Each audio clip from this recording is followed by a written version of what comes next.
Innal hamdalillah nahmaduhu wa nasta'inuhu wa nastaghfiruh wa na'udzu billahi min shururi anfusina wa min sayyiati a'malina man yahdihillahu fala mudilla lahu wa man yudlilhu fala hadiya lahu. Asyhadu an la ilaha illallah wahdahu la syarika lahu wa asyhadu anna Muhammadan 'abduhu wa rasuluhu la nabiyya wa rasula ba'da.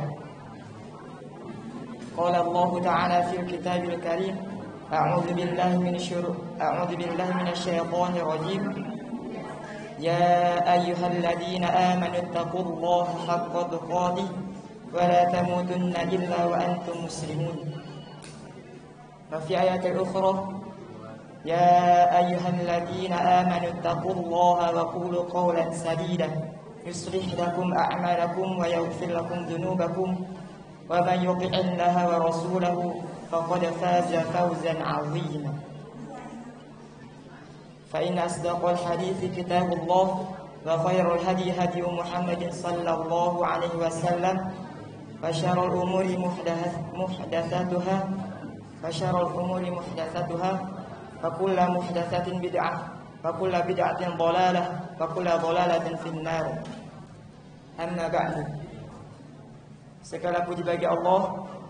Semoga tetap kita pujikan kepada Allah Subhanahu wa taala yang mana telah memberikan kita begitu banyak nikmat hidayah, nikmat iman, nikmat Islam, sehingga kita dapat melangkahkan kaki kita ke tempat yang penuh barokah ini dengan tujuan yang sama, dengan mengharapkan ridho dan maghfirah Allah dengan perantara talabul ilmi.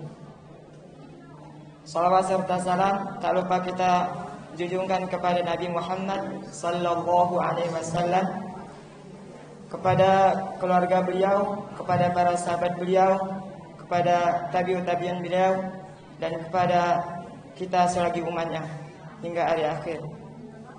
Kemudian alhamdulillah Al-Ustaz telah berada di tengah-tengah kita. Sebelum beliau mengisi, ada beberapa pengumuman yang perlu disampaikan. Pengumuman yang pertama, Mata Baitur Rahman Ahad kedua bulan November 2020 insyaallah bersama Al-Ustaz Rahmat Najib dengan membahas tafsir surah An-Nisa. Yang kedua, selepas mata hari ini insyaallah dimulai dari jam 9 sampai dengan zuhur akan dilaksanakan daurah faraid dasar cara mudah belajar waris bersama Al-Ustaz Iwan Abu Ayashi hafizahullah ta'ala.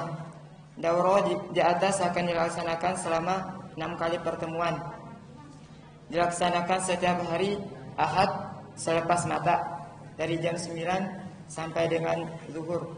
Semoga berjalan dengan lancar dan diberkahi oleh Allah Subhanahu wa taala.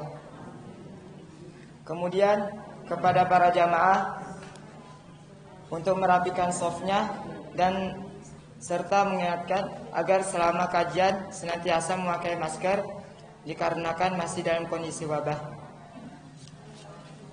Kemudian Mahad Baitur Rahman mengucapkan terima kasih teriring doa jazakumullahu khairan katsira atas semua dukungan dari seluruh jamaah, terkhusus atas semua infak, sedekah serta wakafnya. Semoga semua dukungan dari jamaah sekalian menjadi sedekah jariah yang terus mengalir kebaikannya sampai hari akhir. Mahad Baitur Rahman senantiasa menanti setiap dukungan dari seluruh jamaah. Kemudian insyaallah setelah selesai kajian berlangsung disambung dengan pengantar dari PZU pada Larang oleh Al-Ustaz Irfan Firmansyah dengan membahas tentang wakaf Quran. Langsung saja, dikarenakan Al-Ustaz telah hadir, kepada beliau dipersilakan.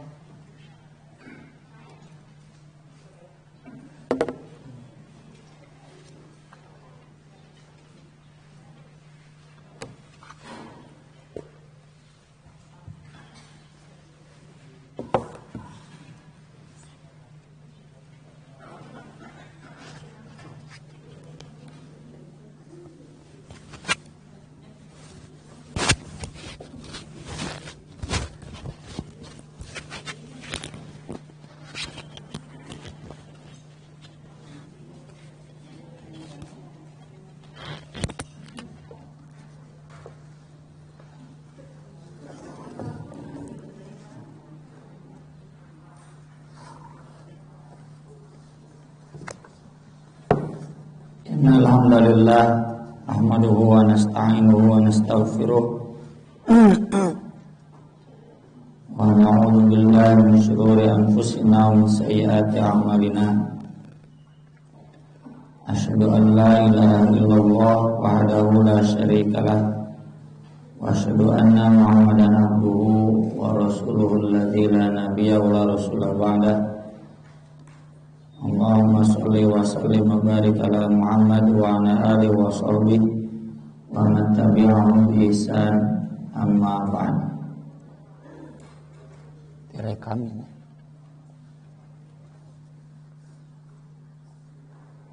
Karena direkam pakai bahasa Indonesia bunyinya.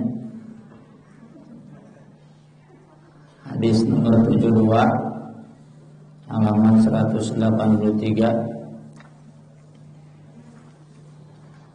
Nabi sallallahu alaihi wasallam bersabda,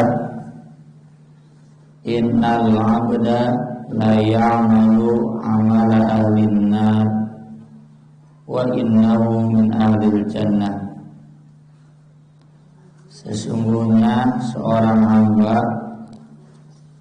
ada yang betul-betul mengamalkan amal ahli neraka, tapi sebetulnya dia akan menjadi ahli surga. Wa ya'malu 'amala ahli jannah wa innahu min ahli nar. Ada juga yang mengamalkan amal ahli surga, tapi sebetulnya dia akan menjadi ahli neraka. Wa innamal a'malu bil khawatim. Amal-amal itu ditentukan oleh khotimahnya. Apakah husnul khotimah ataukah su'ul khotimah? Kalau husnul khotimah maka berarti ke surga. Kalau su'ul khotimah maka berarti ke neraka. Jadi meskipun seseorang amalnya amal ahli surga bertahun-tahun, berpuluh-puluh tahun, dan mudah-mudahan itu bukan fitnah, lalu menjelang meninggalnya amalnya jelek, amal ahli neraka, dan dia kemudian dimatikan dalam keadaan beramal ahli neraka, tak akan dihitung nama su'ul khotimah.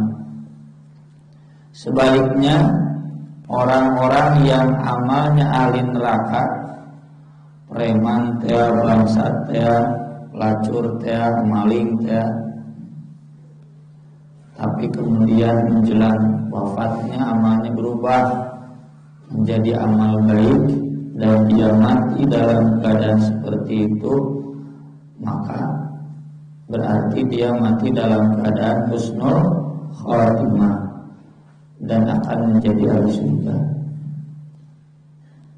Jadi hadis ini mengajarkan bahwa amal kita hari ini belum pasti mencerminkan kita ahli surga atau ahli neraka, tapi nanti di akhir. Dan oleh karena itu kita ini berjudi, bukan berjudi, berlomba-lomba, berkompetisi, berusaha maksimal, harus menang sampai akhir. Jangan sampai kita menang sekarang jadi ahli pengajian di Baitur Rahman, tapi kemudian ke akhir nakeun eleh. Itu mah juga Indonesia. Di awal ente versi mah bu eleh wae. Di awal kompetisi menang, pas final eleh, juara ente eleh. Mending yang dari awal dia kalah tapi bangkit ya sampai berakhir jadi juara Real Madrid mah.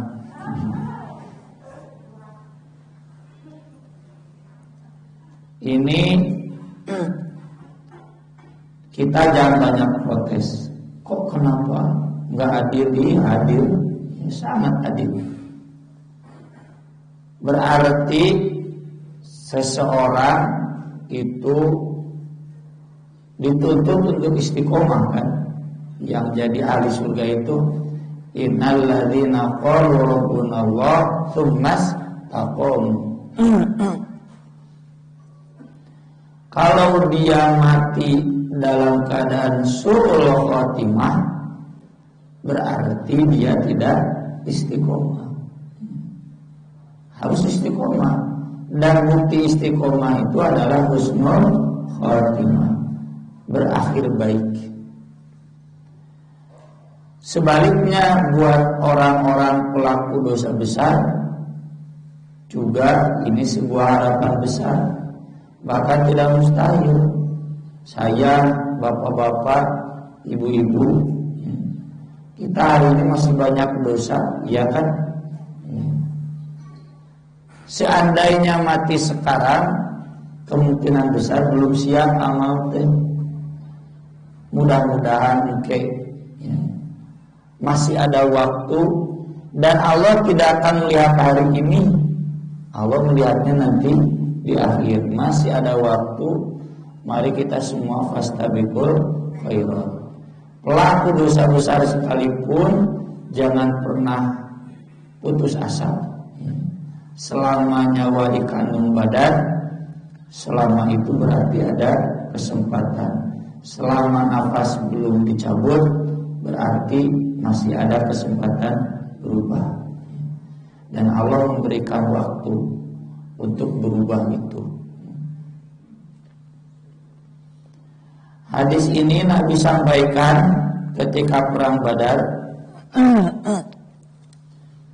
Saya tulis di bawah. Yang pertama dari Sa'ad bin Sa'ad. Kemudian di halaman berikutnya 184 dari Abu Hurairah. Saya tidak akan bacakan semuanya. Intinya begini, ketika perang tentu Nabi dapat wahyu, dan ini terjadi hanya sekali, ya. Tidak pernah Nabi melakukan ini sekali lagi, cukup sekali ini saja sebagai pengajaran.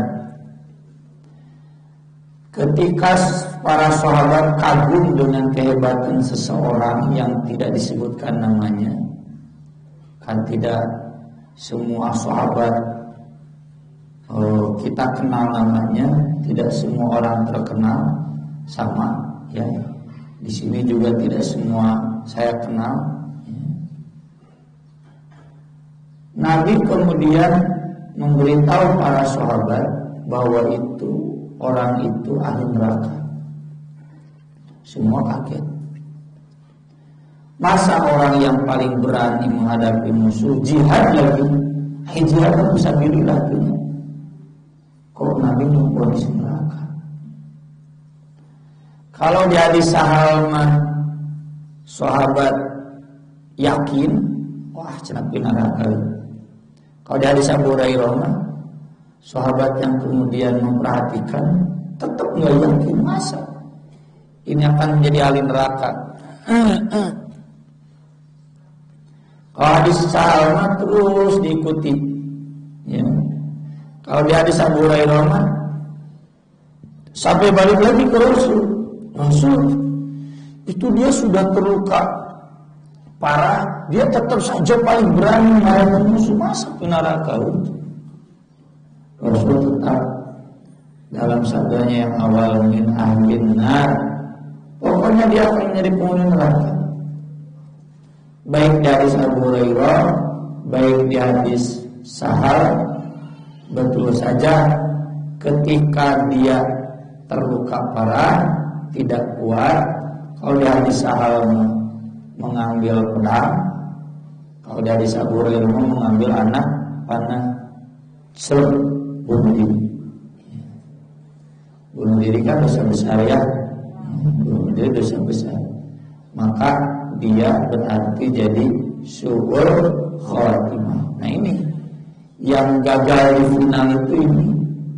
Harusnya menjelang mati itu semakin kuat kesabaran, bukan semakin putus asa. Putus asa, stres, tekuat, aing mah yang paeh ayeuna we. Yang seperti itu dosa besar. Maka pada saat itu kemudian Nabi menyabdakan yang tadi ya, yang di halaman 184, saya garis bawahi di atas. Kemudian di halaman 185 di bagian akhirnya saja. Faqala Rasulullah sallallahu alaihi wasallam, ya Bilal, Bilal, qum, berdiri kamu, fa'adzin, umumkan, la yadkhulul jannata illa mu'min, tidak akan masuk surga kecuali yang mukmin. Wa inna Allah la yu'ayyidu hadha ad-din birrajulil fajir, dan Allah pasti akan menolong agama ini dengan orang pendurhaka sekalipun. Maksudnya dalam perang itu tidak semua orang mukmin. Ayat nutukan dorakana, ada orang fasik, bahkan ada orang kafir yang membantu, dan itu halal sah. Agama kita dibantu oleh orang kafir, agama kita dibantu oleh orang durhaka. Ya. Ngecor di masjid, kan kalau sholat itu syukur. Ulah mau sejam sholat, tong gitu. Inna Allah la yu'ayyidu hadha ad-din birrajulil fajir. Mobil ambulan teu aya supirna, akhirnya tukang mabok biasa ku abdi Pak Ustaz, asal teu mabok. Sanesnya sanes sudon di Padalarang supir ambulan tukang mabok sanes, ustad di Padalarang supir naon ditakdirkeun Allah. Enggak apa-apa. Ya, kalau mereka kemudian jelas-jelas membantu, soalnya di RW saya sebelah ya, yang ketua RW-nya masjidnya Masjid Persis. Itu bagian ambulannya punten ya batak staf RW. Contohnya naon? Enggak apa-apa kalau dia membantu agama kita. Orang kafir nyumbang ke Baitur Rahman 10 juta, cenah lumayan buat bangun masjid, buat makan santri misalnya. Ditampi moal bu, tapi nggak apa-apa. Sodako, hibah. Nabi juga menerima pemberian dari orang-orang kafir. Tujuannya buat menguatkan agama ini, kecuali kalau jelas itu cuci uang. Tahu cuci uang? Pencucian uang itu jelas hasil korupsi, jelas menang maling, dijual ke orang jadi penadah. Ya. Jangankan pakai hukum Islam, pakai hukum kita pun haram jadi penadah. Kalau tahu itu hasil barang curian, jangan kita terima. Ya, laporkan ke polisi. Ya. Kalau tahu itu hasil korupsi, kecuali kalau nggak tahu. Kalau tahunya ini tetangga yang kafir itu kerja biasa PNS, nggak apa-apa. Ya. Bukan hasil kejahatan, maka itu bukan cuci uang, ya. Cuci baju wel.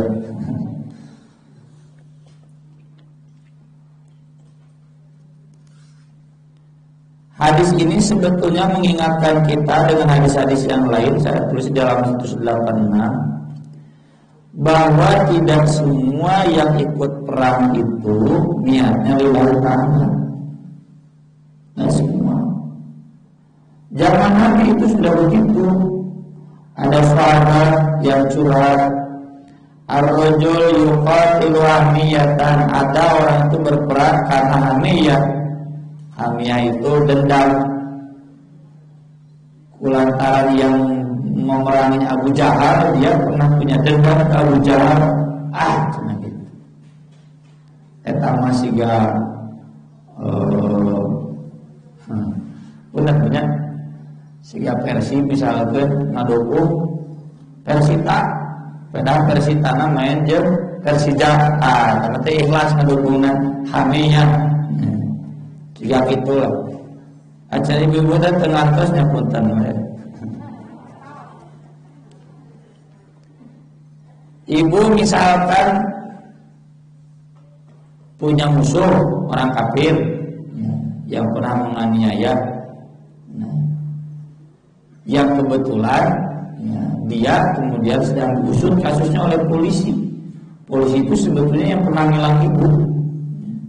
Ibu jadi kemudian ngadukung polisi. Ngadukungnya tidak ikhlas. Kenapa? Karena pertama ngadukung teh peda si polisinya mengusut orang yang ibu benci, Hamiyah. Itulah Persib tengatos mabuk.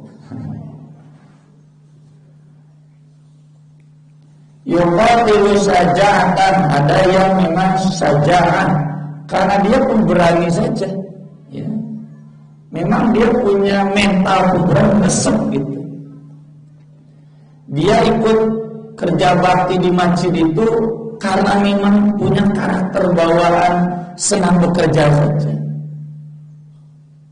Dia ikut jadi panitia kurban itu karena memang punya keahlian bedah saja. Pada Bandung Baratnya muang sensitif nyebut bedas. Jadi kulantaran bedas buktina ngong adan zuhur suga beberes salat duhur ngong adan asar katinggal dicar salih dititah salat ku ustaz salat mangga bosan mangga bari cicing. Nah yang begitu mah membantu jadi panitia kurban teh saja karena memang punya mental pemberani saja, senang bekerja saja. Dek ngakurikeun sakri teh karena saja bukan nilai ta'ala. Ya, buktinya pas mau ada dulu teu salat, mau ada asar teu salat. Nah di zaman Nabi yang begini-begini sudah ada. Itu digambarkan karena perang itu kan kerja bakti kalau sekarang ya nggak mungkin yang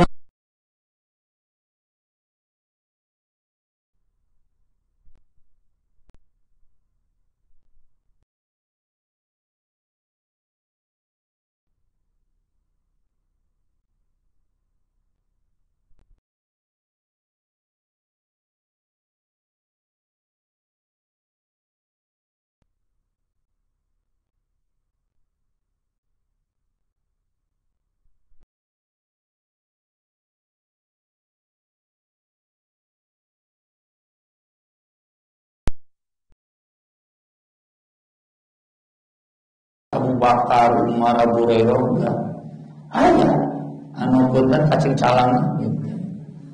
Tapi membantu. Ada juga wa yuqatilu riya'an, orang yang berperang karena riya. Riya itu formalitas yang penting terlihat. Malu masa kakaknya berangkat, adiknya berangkat, bapaknya berangkat, kakeknya berangkat, ari manehna di dinya lalaki ini era belum disebut bencong berangkat turunnya formalitas yang penting kelihatan semua orang lain saya juga ikut. Nah yang begini-begini fa'ayyudzalika fi sabilillah, yang mana yang di jalan Allah. Ini sahabat nanya, apakah semuanya otomatis fi sabilillah? Kata Nabi ya tidak. Man qatala litakuna kalimatullahi al-ulya fahuwa fi sabilillah, yang betul-betul niatnya untuk meninggikan kalimat Allah. Ini bagaimana meninggikan kalimat Allah? Mau ngadan hari-hari benar kalimat Allah harus dimuliakan. Demikian juga hadis yang tadi mengingatkan kita dengan hadis yang lain tentang bunuh diri. Nabi menyebutkan di hadis di bawahnya, bunuh diri itu akan menyebabkan seseorang masuk neraka dan disiksa sesuai dengan bunuh dirinya. Kalau bunuh dirinya ngagantung maneh, maka dia digantung di neraka. Kalau bunuh dirinya minum racun, ya, maka dia minum racun. Kalau bunuh dirinya ditusuk pedang, maka dia di neraka terus menusuk dirinya. Kalau bunuh dirinya ngarag-ragkeun maneh, ya, jatuh, maka dia di neraka naik ke atas neraka juga. Mun ditabrak ku kareta api kumaha diayakeun ku Gusti Allah kareta api jeger gitu. Enggak susah Allah naikeun kareta api.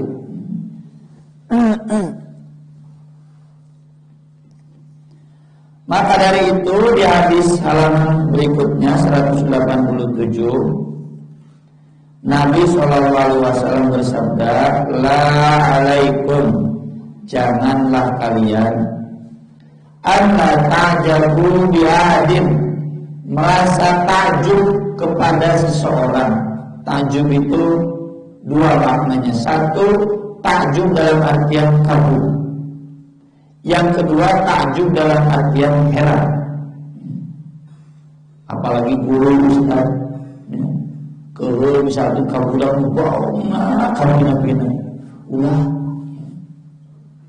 Atau takjub kepada seorang jamaah yang amalnya bagus, kamu bina-bina soleh dekat tulungan. Jangan takjub, biasa-biasa saja, standar-standar saja.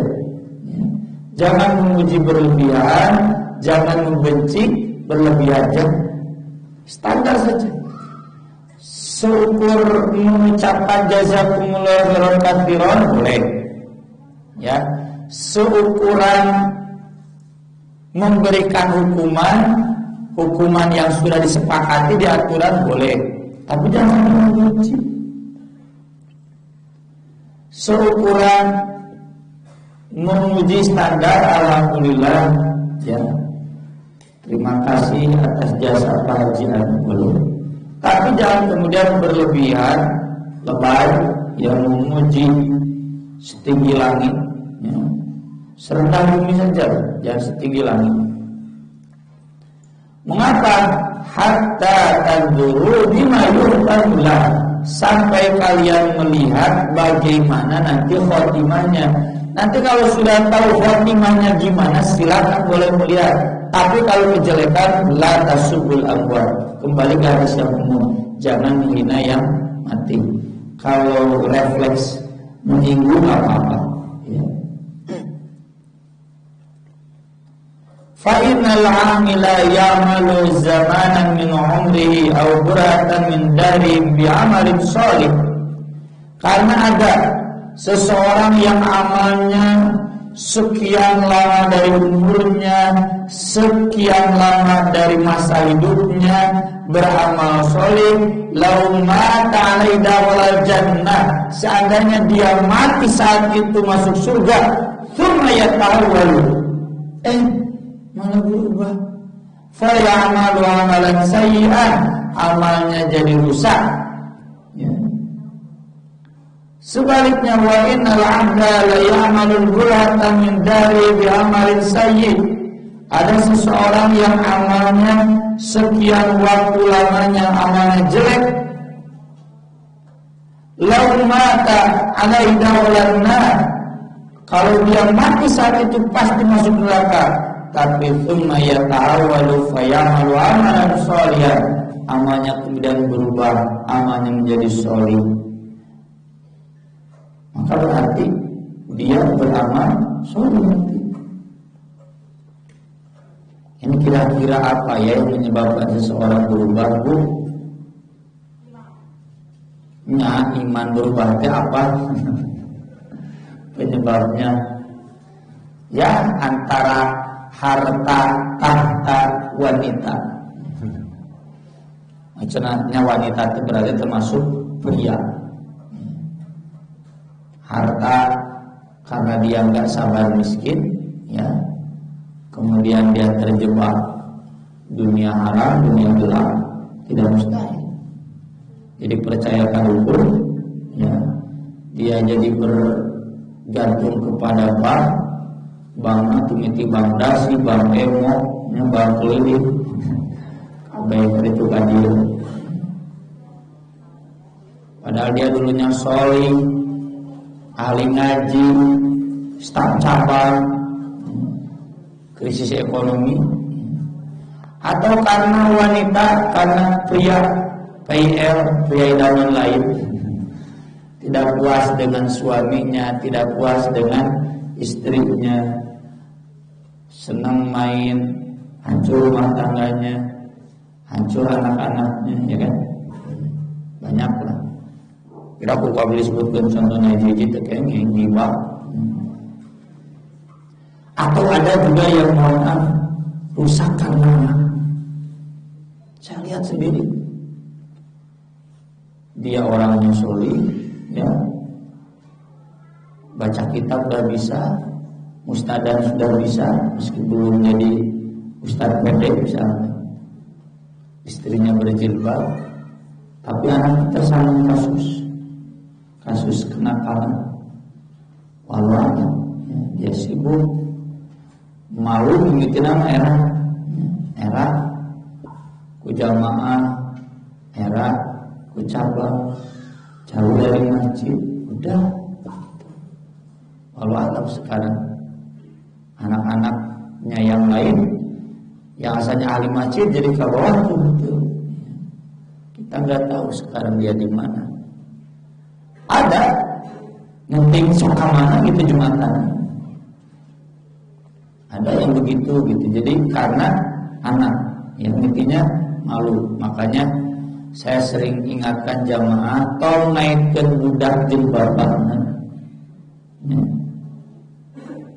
Ya terutama abi oge ulah membudak abi mau dibilang baliknya insyaallah teu. Nah ditakdirkan gitu budak abi bawa dengan bapak itu kan mematikan anak juga mematikan bapak. Jangan kait-kaitkan. Soalnya kalau itu seperti itu. Jadi malu karena padahal kan sekurangnya kemudian udah rata budak orang tuanya jangan kemudian jadi malu. Ya dan memang hari doraka anak punten pernah diulangi memang memalukan. Ya. Tapi mohon maaf, seandainya ada mau dibilang medali ya, di antara kita yang anaknya begitu, ibu namanya disalahkan. Jadinya itu kasusnya. Wah, mungkin kak ibu-ibu teh ningali si ibu eta tehnya pandangan yang lain gitu. Ya. Cenah persistif. Anak ngerenung tiluran namanya gawe tatang gitu. Itu membuat menjatuhkan, harusnya dibangkitkan semangatnya ya.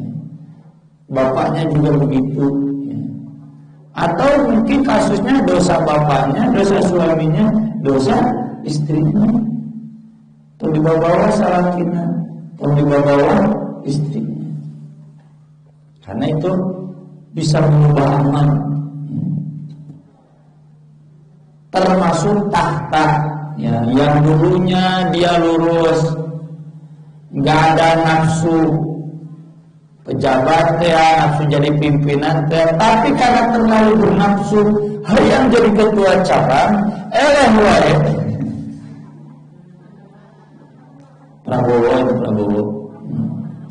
Kalau di saya sampai lihat saya nyalokin 3 kali pemuda ai kapasitas tuan tuh ayah nih, mudah ya, ucap kamar betul, calon gede di hari Prabowo tertelo, nyalon gede, lede. Nah kemudian bisa berubah itu ya, gara-gara merasa tidak dihargai, padahal itu penghargaannya bukan dia saja terlalu gila jabatan, gila hormat, obsesinya terlalu tinggi. Itu bisa gara-gara tahta. Sekarang mulai saleh pada orang saleh dia punya, amin. Mulai ada unggal beres muscap, unggal beres musda, ayo rubah amal. beres muktamar aya nu loba amal. Alhamdulillah menjadi. Nah itu jadi hati-hati. Disinilah pentingnya wasta'inu bis-sabri was-shalah ya. Yang kena musibah suami istri sabar. Jadi kurang kabawa amal. Yang bermasalahnya anak kitanya sabar. Jangan kemudian kurang rubah sama yang bermasalah ekonomi. Wah, enak mah dasar bapak ibu bungkul ya. Ustaz oge sami terdampak. Jadi jangankan kita yang biasa-biasa pengusaha lagi terdampak dan kuat kita faktanya. Kenapa? Karena kita sudah biasa hidup susah. Jadi krisis kita orang krisis wae. Mereka mau kararieu bisa. Ya. Saya punya teman pengusaha dan gak punya karyawan sekarang. Nah, karyawannya ada 10. Usuran aja namanya juga baru lagi. Nya kita sing sabar dan ayeuna mah. Ya, batur mau ngaboy kitu jadi gitu. Ya kalau dia misalkan bisnisnya bisnis dagang A, batur mah komo ngaboy kitu tuluy karyawan. Sabar. Ya, jangan kemudian kuat jadi percaya kadukun dia ya. Tuh nyatanya kamu dia terbaru, tuh nyatanya kabar dia ya, berkeliling dan lain sebagainya. Maka dari itu kata Nabi wa idza aradallahu bi'abdin khairan ista'malahu. Kalau Allah menghendaki kebaikan kepada seorang hamba, Allah akan mempekerjakannya dek disetir tahap itu. Qabla mauti, sebelum matinya. Sahabat tanya, ya Rasulullah, wa kaifa yasta'mil? Bagaimana Allah mempekerjakan dia, menjadikan dia robot, menjadikan dia buruh, menjadikan dia budak? Kendai robotnya asal robot Gusti Allah. Ya. Jadi budak itu mah asal budak Gusti Allah. Jadi hamba saya itu dengan asal hamba saya Gusti Allah. Kata Nabi, yuwaffiqu li'amalin shalih. Dia diberi taufik beramal saleh, tsumma yaqbidu alaihi. Kemudian Allah mencabut nyawanya dalam keadaan itu. Ya. Jadi kalau ada orang yang sejak muda sampai tua sampai wafat, dia husnul khotimah, katanya disetir ku Gusti Allah. Allah menghendaki kebaikan buat dia. Atau orang penjahat tapi menjelang wafatnya bagus ya, biasanya preman pensiunnya sebelum soleh tibatan ustaz macam ustaz itu merendahkan ustaz preman pensiun itikaf ustaz malah baru itikaf dulunya awal kekurlingan kamari mah tapi hari itikaf ada libur tarawehna dukang itu libur mual hari itikaf itu maksud saya. Jadi kadang lebih dina nyumbangna leuwih ti ustaz leuwih ke haji biasa preman pensiun bro-broan.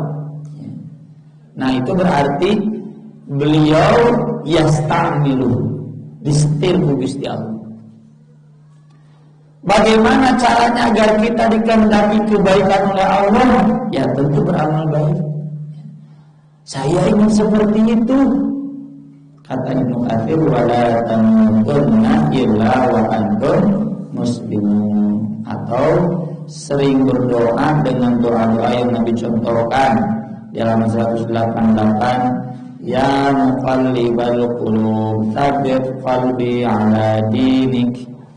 Riwayat Allahumma musarrifal qulub sarrif qalbi ala ta'atik. Atau surat Al-Imran, Rabbana la tuzigh qulubana ba'da idh hadaitana wa hab lana min ladunka rahmah innaka antal wahhab. Perbanyak doa ini, insyaallah kita disetir Allah menuju husnul khotimah. Karena di ayat berikutnya juga Allah Subhanahu wa taala berfirman bahwa ciri orang yang menjadi ahli surga itu musfikul, ada ketakutan. Ya, takut dia tidak menjadi ahli surga, takut dia menjadi ahli neraka, maka baru berdoa. Ya, seperti itu. Kalau saya mah pede pasti di surga lu, nggak berdoa yang tadi. Nah itu justru pede begitu. Ya, neraka itu kebanyakan. Kan harus seimbang antara roja dan khauf. Ada optimisme tapi dibarengi dengan khauf. Jadi optimisnya positif, pesimisme juga positif, ya. Jangan kemudian terlalu besar optimisme jadi sombong, atau terlalu besar pesimisme khauf jadinya putus asa. Harus seimbang. Jadi optimisnya positif, pesimisnya juga positif, harus dua-duanya. Dan sebagai tambahan, khotimah itu berapa tahun? Standar umumnya 60 tahun. Ya, bapak-bapak yang sudah kepala 6, itu bapak-bapak, ibu-ibu sudah masuk masa khotimah. Nggak termasuk di dangdut Persib itu. Parah buat itu radio Persib. Contohnya unggul. Yang namanya Persib sok penasaran gitu menang itu. Udah lama ya, udah lama. Ayah meren 10 tahun di radio Persib. Ngan sok penasaran. Tong resep di dangdut, tong resep di sinetron India, sinetron Indonesia. Cik 10 tahun terus. TV wong kita sedikit ngaji Quran. Husnul khotimah. TV ngumpul balantu. HP ulah HP mah. YouTube-na channelna di bararuan, channel teu pararugut. Ya. Da we channel Persis, channel Taubah, ya, channel Risalah. Apa dalilnya? Dalilnya yang pertama ini surat Fatir ayat 37 halaman 189 bahwa wa'um yastarihuna fiha, tinggal wa'um di neraka. Rabbana akhrijna na'mal shalihan ghairal ladzi kunna na'mal. Ya Allah, keluarkan kami, niscaya kami akan mengerjakan amal soleh yang dulu belum sempat kami amalkan. Bagaimana kata Allah, awalam nu'amirkum ma yatadzakkaru fi man tadzakkar. Bukankah kami sudah memberikan umur yang cukup buat dipakai elim kalau kamu mau elim. Waja'akumun nadir, dan sudah datang kepada kalian yang memberi eling. Apa ini yang memberi eling? Kata Imam Bukhari, as-syai' wis. Kadetan mengaca kata ngaluwis detail itu pengingat mati bahwa kita mau mati sebentar lagi. Dan para ulama sepakat jumhur yang dimaksud umur yang cukup itu 60 tahun. Ya. Iya matinya. Soalnya sebelum gitu, ya saya tahu zamannya 60 tahun itu penting kalau ke TV itu kan penting. Tahajud tara subuh esok. Cina terus 60 tahun. Ini hadisnya halaman 190. A'dallahu illa mri'in akhara ajalahu hatta balaghu 60 sanah. Ya, ini yang dibahas Arab kemarin di Cimahi, ada videonya di yang ikut atau balas ikut ya. A'dalu itu Allah mencabut udzur. Allah menolak udzur, enggak bisa beralasan. Seseorang yang diakhirkan ajalnya sampai 60 tahun. Jadi udah 60 tahun geus eueuh toleransi deui, geus semua dihampura deui kudus deui. Kalau 60 tahun ngaji Quran itu bisa. 60 tahun sholat ala kene wae. 60 tahun kamu dahulu resep kene wae. Kamu sinetron, kamu TV, juga yang lain. 60 tahun itu kita nyetel TV dulu dengan nama YouTube. itu sudah banyak zikir, ya, banyak ngaji Quran, banyak doa, beristighfar. Jangan pulau tahu goreng hati kene kalau itu bukan muslim yang kira aku itu teremot mah. Tua-tua kelani semakin tua semakin jadi, semakin beli. Itu yang enggak benar. Segena 10 tahun geus kuduna ngahampankeun geus tangga musuh. Musuh-musuh subjektif da pasti nage. Sama musuh nage ketua cabang, ketua jamaah nage wae berat. Bebaskeun. Perbesar dengan husnudon. Orang-orang yang tidak menyebut nama bapak, tidak menyebut nama ibu, atau nyeri hati, abdi teh cenah kolot, jadi mesti disebut-sebut, bebaskeun. Tong beli. Ya. Udah 60 tahun udah gak ada toleransi. Ya. Kalau 60 tahun masih begitu, wah, aqdarullah, mau ditarik itu. Saatnya membebaskan hati dari dengki, saatnya membebaskan hati dari suudzon, saatnya membebaskan hati dari permusuhan, dari ketidakakuratan. Buki kolot buki resep we musuhan batu, buki beli we ke batu, buki we suudzon, jempet ke hejongkan bui.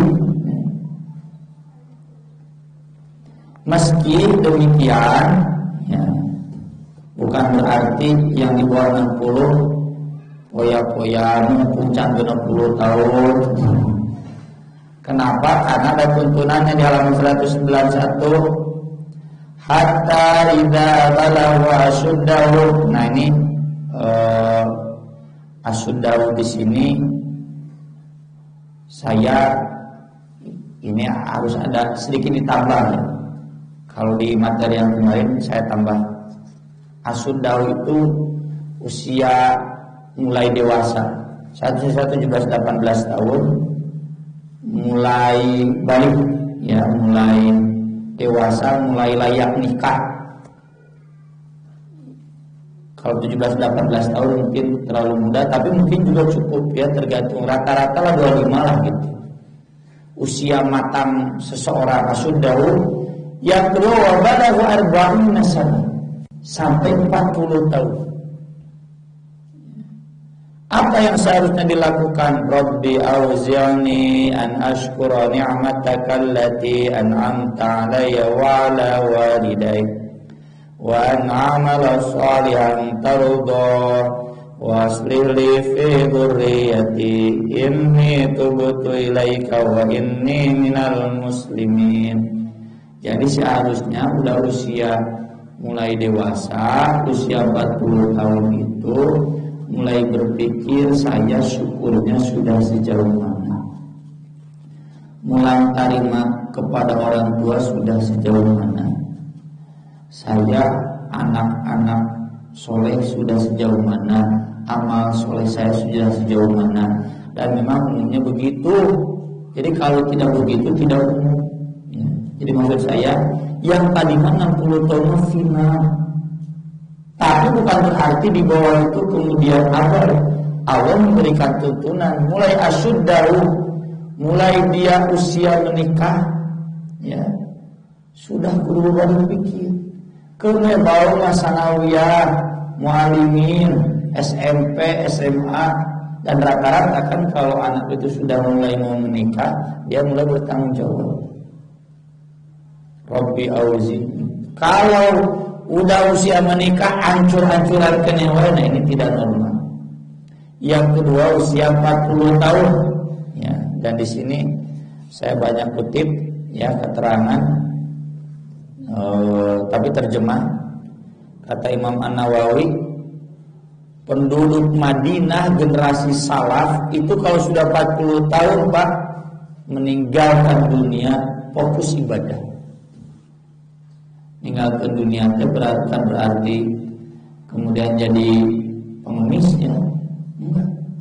Maksudnya bapak-bapak, ibu-ibu targetkan usia 40 tahun itu puncak kemapanan, terutama para pemuda. Agar nanti di usia 40 tahun teh geus tinggal jalan ekonomi teh Terus tinggal mikiran masjid, tinggal memikirkan pesantren, tinggal memikirkan jamiah, total. Pas kan 40 tahun terpersis itu, ya. Mau dibawa sama pemuda kene, ya. 40 tahun usia Ustaz Ipar, ya. Usia matang itu sudah saatnya mesti memikiran dunia wae. Cenah can boga imahnya targetnya 40 tahun punya rumah. Lalu kemudian fokus untuk jamiah, total untuk masjid, untuk madrasah, untuk perjuangan umat Islam. Keur ibadah, keur ngapalkeun Quran, ya. Teu kuat untuk apal-apal, ya. Lebih kali apa?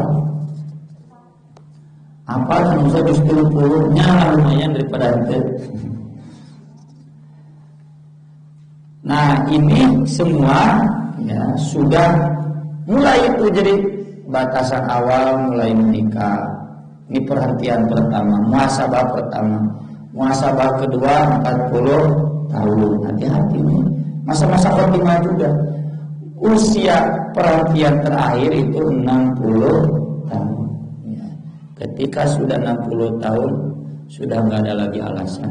Wayahna bapak-bapak, ibu-ibu sing sarolehnya ya. Cenah usah menik itu abang usah can 60 nya tak kewajibannya silih ingatan. Dan 60 tahun modal hilangkan ya semua hal yang jelek, semua hal yang mengarah pada maksiatan eureunna istri mau. Meski kemudian bukan berarti yang dibawa itu enak-enak saja. Dan kalau kemudian di akhir umur itu tambah amal soleh, harus seperti itu.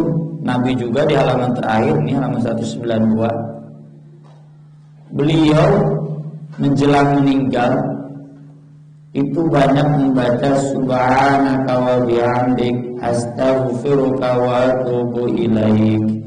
Dalam riwayat lain di ruku dan sujud ya. Atau bacaan yang lain subhanaka Allahumma wa bihamdik astaghfiruka wa atubu ilaik. Boleh, pokoknya ada tasbih, ada tahmid, ada istighfar, ada pernyataan tobat. Jadi enggak ruku, enggak sujud, dan baca lagi. Sampai akhir saya nanya kenapa Anda banyak baca itu. Jawaban Nabi, saya sudah dikasih tanda kematian. Apa tanda kematian Nabi? Idza jaa nasrullahi wal fath wa ra'aitan nasa yadkhuluna fi dinillahi afwaja. Itu tanda Nabi menjelang meninggal. Fasabbih bihamdi rabbika wastaghfir innahu kana tawwaba. Subhanallah wa bihamdi astaghfirullah wa atubu ilaih. Jadi bagi bapak-bapak yang usia 60 perbanyak zikir itu. Sudah pernah dibahas, zikir itu dibaca di dalam ruku, dibaca di dalam sujud sebanyak-banyaknya, atau yang paling utama di waktu sahur. Bapak-bapak, baik itu di dalam sujud dan ruku sholat tahajud atau beres tahajud, pek tampuk bentar tasbih, tahmid, istighfar, subhanallah wa bihamdi astaghfirullah wa atubu ilaih. Kata Ibnu Mas'ud, saya mendengar Nabi baca itu 100 kali. Kata Anas bin Malik, saya mendengar Nabi baca itu sampai 60 kali. Ini aku ngabuin 30 kali, kurang 10 kali mengisi. Itu menjelang subuh yang terutama.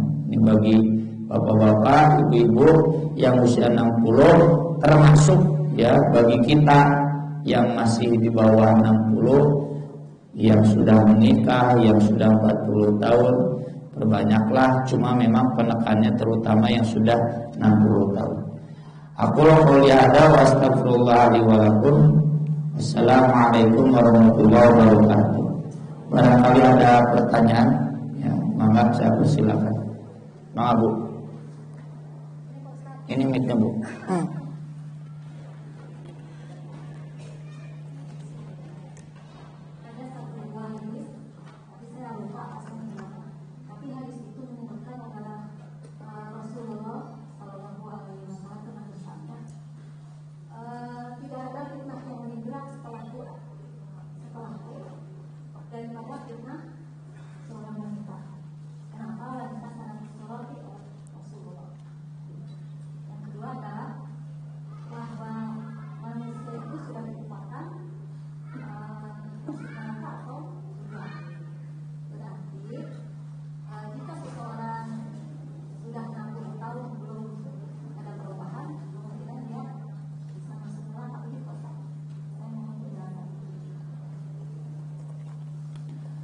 mengapa perempuan disorot oleh hadis Nabi sebagai penyebab celaka? Karena memang faktanya demikian. Yang banyak masuk neraka itu kan perempuan. Dan itu tidak kemudian misoginis, Bu ya. Tidak kemudian merendahkan kaum ibu-ibu. Karena di hadis yang lain juga lebih utama ibu-ibu dibanding bapak-bapak, ya kan? Lebih mulia ibu, lebih mulia bapak, lebih mulia ibu. Ya, di hadis-hadis tentang berbakti kepada orang tua. Maka dari itu, ini hakikatnya sebagai keseimbangan. Ya. Nabi itu seimbang, cuma kitanya mungkin tahunya yang ini saja, yang ininya enggak. Bahwa memang kebanyakan perempuan, banyak perempuan seperti itu. Gitu. Jadi tidak kemudian merendahkan kaum perempuan, justru menjadi peringatan dini bagi kaum perempuan, jangan sampai seperti itu. Baik itu perempuan-perempuan di luar rumah tangga atau perempuan di dalam rumah tangga yang menjadi fitnah itu. Puntennya penyebab perselingkuhan, penyebab pelacuran itu kan kebanyakan perempuan, meski sekarang ada laki-laki juga. Tapi ini kebanyakan. Dan hukumnya tentu berlaku kias atau mafhum mukhalafah sebaliknya. Kalau bagi kaum ibu-ibu berarti laki-laki. Ya. Punten ibunya bukan mengungkit-ungkit. Orang tua kita dan menangis ketika dalam satu forum, gak usah saya sebutkan, datang seorang tokoh, ibu-ibunya histeris gitu. Oleh ibu pengajian, sampai orang tua kita banyak yang menangis. Kita cenah ngararaji gitu. Itu kan sebagai contoh juga bahwa ini berlaku maupun mukhalafahnya. Kalau saya baca di Google, ya, artis sekelas si A resep ke artis Korea lelaki gitu. Sehingga gitulah. Kalau bagi bapak-bapak ya berarti resep ke ibu-ibu batur, ya. Anu nyata atau nyata dina TV, dina HP gitu. Ya, seperti itu. Itu memang faktanya demikian. Jadi tidak usah kita ingkari, tolak, pertanyaan, memang kenyataan seperti itu. Termasuk yang dimaksud adalah perempuan di dalam rumah tangga sendiri. Perempuan di dalam rumah tangga sendiri berlaku juga berarti suami. Ya, kalau bagi ibu-ibu kan, ayah suami nanu soleh, istri nanti, atau sebaliknya, ngomong sehingga di dia saroleh dua anak. Itu yang disebut Nabi dalam hadis kan, perempuan banyak maksud neraka itu perempuan, bukan perempuan yang luar kan, tapi istrinya sendiri yang tidak menerima, tidak mengakui kebaikan suaminya. Dan itu banyak kan, ya, bukan persis itu, bukan. Kita kan punya tetangga ya, dan rata-rata seperti itu. Pasti yang namanya ibu-ibu mengeluh, jarang yang mau bangga hiji dua. Rata-rata mengeluhkan suaminya pasti. Nah itu karakter mengeluhkan suami, itulah karakter penghuni neraka. Yang itu jarang ditemukan di bapak-bapak. Lantaran orang-orang itu kurang-kurangnya disebut mana becok gitu. Banyak mengeluh, laki-laki nggak pantas seperti itu. Tapi ayat. Yang kedua, kalau seseorang sudah 60 amalnya jelek, apakah bisa dipastikan dia masuk neraka? Kan belum khotimahnya, ya, belum. Kalaupun kita tahu dia matinya dalam amal seperti apa, kalau belum tahu secara spesifik juga jangan kemudian memastikan. Ya. Saya tadi sebut apa ya bahasa saya tadi? Kalau yang spontanitas dan tidak sampai menghina, cuma menilai, itu boleh Karena ada hadisnya. Spontanitas itu biasanya kebanyakan. Umar bin Khattab kan pernah pada suatu waktu mengatakan wajibat. Kemudian di sore harinya mengatakan wajibat. Saya lupa lagi ini hadisnya di sini di mana. Mau ditanya kenapa? Nabi dulu, kata Umar, ketika ada yang meninggal di pagi hari, lalu para sahabat spontan membicarakan keburukannya, Nabi mengatakan wajibat, pasti seperti itu. Kemudian sore harinya dia meninggal, Imam Soleh, sebelum ini para sahabat membicarakan kebaikannya. Kata Nabi, wajibat, pasti. Kami bertanya ke Nabi, kata Nabi, iya. Yang sahabat perbincangkan kebaikannya, pasti baik orang itu. Yang sahabat perbincangkan kejelekannya, tapi spontannya bukan menghina, pasti juga. Antum syuhadaullah fil ard, kata Nabi. Kamu kan saksi-saksi Allah di muka bumi. Kita semua kan. Wa kadzalika ja'alnakum ummatan wasatan litakunu syuhada'a 'alan nas. Jadi bapak-bapak yang diamlah jamaah Persis Slimen insyaallah saksi-saksi Allah. Ya, kalau kita spontan menilai kebaikan, spontan menilai kejelekan, insyaallah tepat. Tapi itu sesudah khotimah. Kalau belum khotimah jangan. Ya, karena tidak mustahil. Perubahan itu udah 60-70 juga mungkin, meski ya tadi secara umum susah. Jadi hadis Nabi a'darullah ilam ri'in akhor ajalahu hatta balagha sittina sana tidak bertentangan dengan hadis tentang bima yuhtam bih, ya harus tunggu sampai meninggal. Jadi umumnya memang demikian. Jadi hati-hati yang sudah 60 apalagi 70 cepatnya berubah, kalau tidak biasanya begitu ya terus. Ada lagi? Mangga.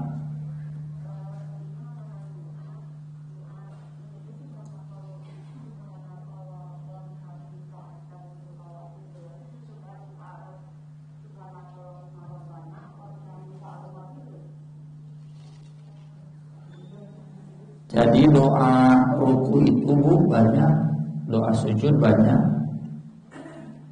Kalau di buku diniyah yang kami susun, itu yang kelas 6 dicantumkan semuanya, diajarkan semuanya. Ada Subhana rabbiyal azim, ya. Ada Subhanaka Allahumma rabbana wa bihamdika Allahumma firli.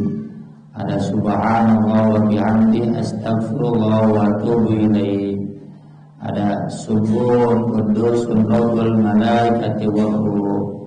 Subhanadil jabarut wal malakut wal kibriya wal azma. Termasuk ini subhanaka wa bihamdik astaghfiruka wa atubu ilaih. Itu semua pilihan, dibaca semua juga boleh.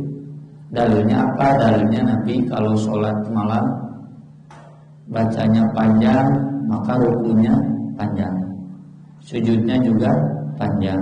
Gitu. Kata Imam Nawawi, berarti ruku panjang ini tidak dibatasi 3, tidak dibatasi 10, dan 10 memang panjang.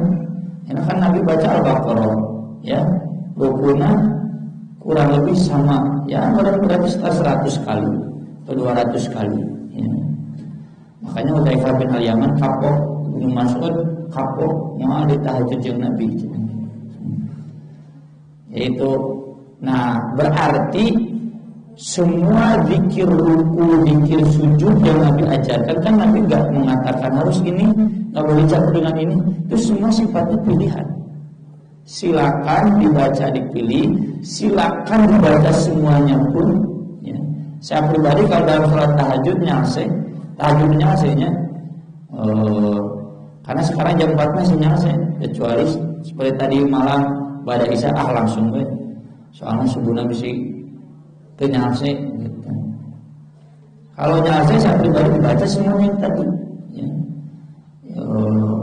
termasuk yang itidalnya yaitu kan baca zikir itu. Jadi baca ini saja boleh, ini disambung dengan yang tadi ibu baca boleh, ya. Disambung dengan yang lainnya pun boleh. Jadi itu Bu. Ada lagi? Cukup ya, sudah jam 8. Bagi yang bisa dipaham. Terima kasih atas perhatiannya. Mudah-mudahan bermanfaat. Subhanakallahumma wa bihamdik asyhadu an la ilaha illa anta astaghfiruka wa atubu ilaik. Wassalatu wassalamu ala rasulina karim. Wassalamualaikum warahmatullahi wabarakatuh.